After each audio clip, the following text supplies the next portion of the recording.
So I think we've all been watching the market, waiting for the inevitable to eventually happen at this point, where physical media for games, just buying games physically, is no longer an option. And I say the inevitable because it does seem that not only do publishers want to see us get there, but manufacturers of these different consoles are also sort of working in that direction, especially when you look at some of the recent releases for PlayStation and Microsoft. Well, now we have some news that's circulating rapidly right now, and well, it's not exactly good news when it comes to physical games, but also it's not really the doomsday that people are saying it is, which we'll go over that here today. So if you guys enjoy this video, make sure you hit that like button and subscribe if you're new. So this is an article I saw that was really getting passed around, again, rapidly spreading online.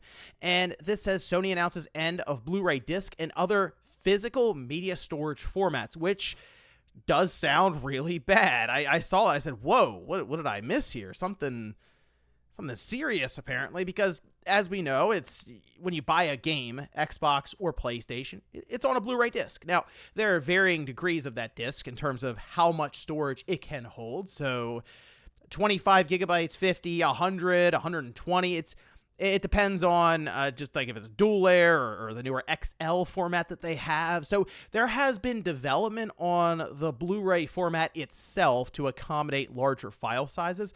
But also, we use these different Blu-ray discs for other things, not just movies or games. I mean, there's a whole slew of things that you would use it for in terms of like writing discs for backups, that kind of stuff. And in this case, we have Sony saying that they will no longer be producing storage mediums when it comes to Blu-ray. All right, that's a very important distinction here when it comes to this because, well, this basically goes, oh, wow, they are done with Blu-rays, except, well, there's also a bunch of anime that's coming up in terms of Blu-ray releases from Crunchyroll, which is owned by Sony now. So you kind of get the idea there. We're not done with Blu-rays completely.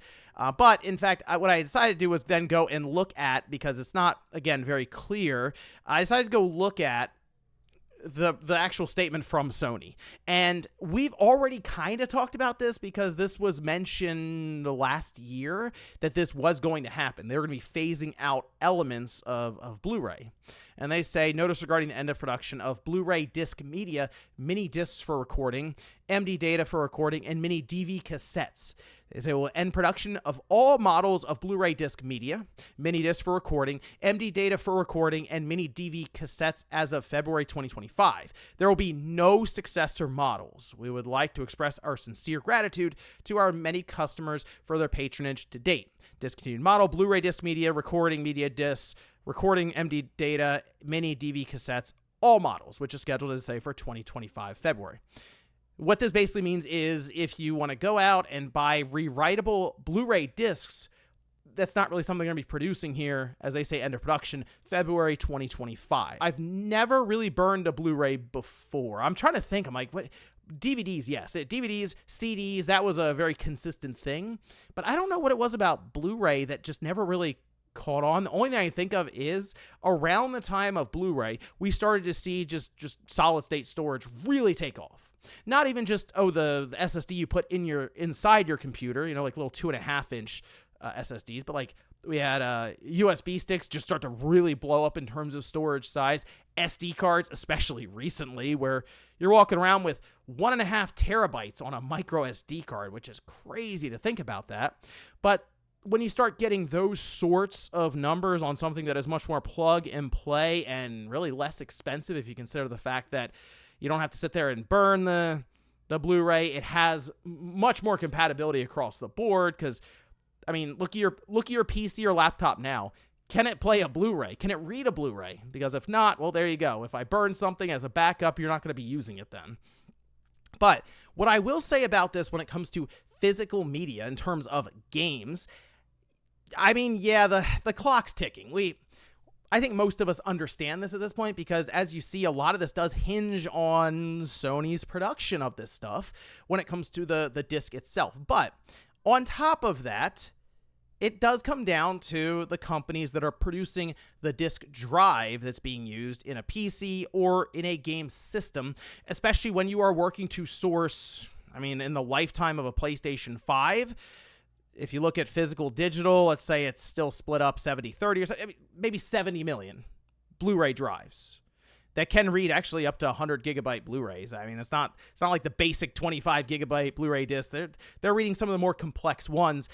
You do have to wonder how long it's worth it for them when a lot of these companies, the only thing that really would use it are game systems. It seems strange, but even when it comes to enthusiast media, that's a pretty small niche at this time, and it didn't necessarily blow up maybe to the mainstream that these companies were hoping, since people just stream stuff. Like, it's so much more convenient, Netflix, etc. And on top of that, I don't know if people have noticed this, but when I go and I look for like a 4K Blu-ray, because occasionally I will, you actually have to look up reviews of the Blu-ray to see if it has all the bells and whistles and if it's actually 4K. It's very strange, but there are so many like little caveats to these 4K Ultra UHD releases that even I'm sure collectors of Blu-rays do kind of grit and bear it, where they're like, oh, I don't know, is this worth putting up potentially $30 or more for it? And then you look at the console manufacturers currently who are continuing to release more and more models that aren't using Blu-ray discs. The PS5 Pro is the biggest example. It is set up, positioned as the enthusiast PlayStation 5 that does not play Blu-ray discs at all, out of the box. You can, of course, get the attachment drive for it, which then makes it a near $800 system at that point. But if you just buy it outright, you might be like, I'll just sit with the digital stuff. That's fine. It's more convenient anyway, which is kind of how things really started to snowball there when it came to movies. I mean, the thing that I miss the most right now when it comes to movies, definitely I think of the rental stores. But even so, if you look at games, GameFly's still around, but that kind of the same situations. You don't really get the rent or try before you buy kind of mentality anymore. It's just you got to hope that the company releases a demo. And this once again comes back to the idea that without physical media, you continue to put more and more control into the hands of publishers and platform holders. Nintendo, Microsoft, Sony. Now, Microsoft, Sony seem to be the ones that are ready to jump to the digital era as the default, more so than Nintendo. Nintendo, as we've seen with their Switch 2, there's a cartridge slot, at least on the model we've seen. I'll say that. So they seem like, okay, at least over the next 7 or 8 years, we'll have a cartridge that we can buy. But even then, eventually, I'm sure it'll run out on Nintendo, where they go, wow, okay, none of these publishers really want to do physical media anymore because the entire market is basically all digital at this point. Happened to PC like a long time, years and years and years ago, decades ago it feels like now, but there was a point in time, you bought a disc, you got your box, you got your CD key, and that was it. Everything was there right on the shelf. And then Valve came along with Steam, locked Half-Life 2 to it, and that was kind of it. We all eventually just moved to digital. But not necessarily the doomsday scenario yet. I say yet because I think that day will eventually come, and it might honestly be with the PlayStation 6 and Microsoft's next Xbox, which could be showing up as soon as late 2026. And for Sony, from what we're learning now, it could be holiday 2027. But let me know what you guys think about this one down below when it comes to the idea of Sony moving away from rewritable Blu-ray discs, not necessarily Blu-rays yet, but how much longer do you think we have when it comes to disc-based media with video games? Thanks, guys, for watching, and I'll see you next time.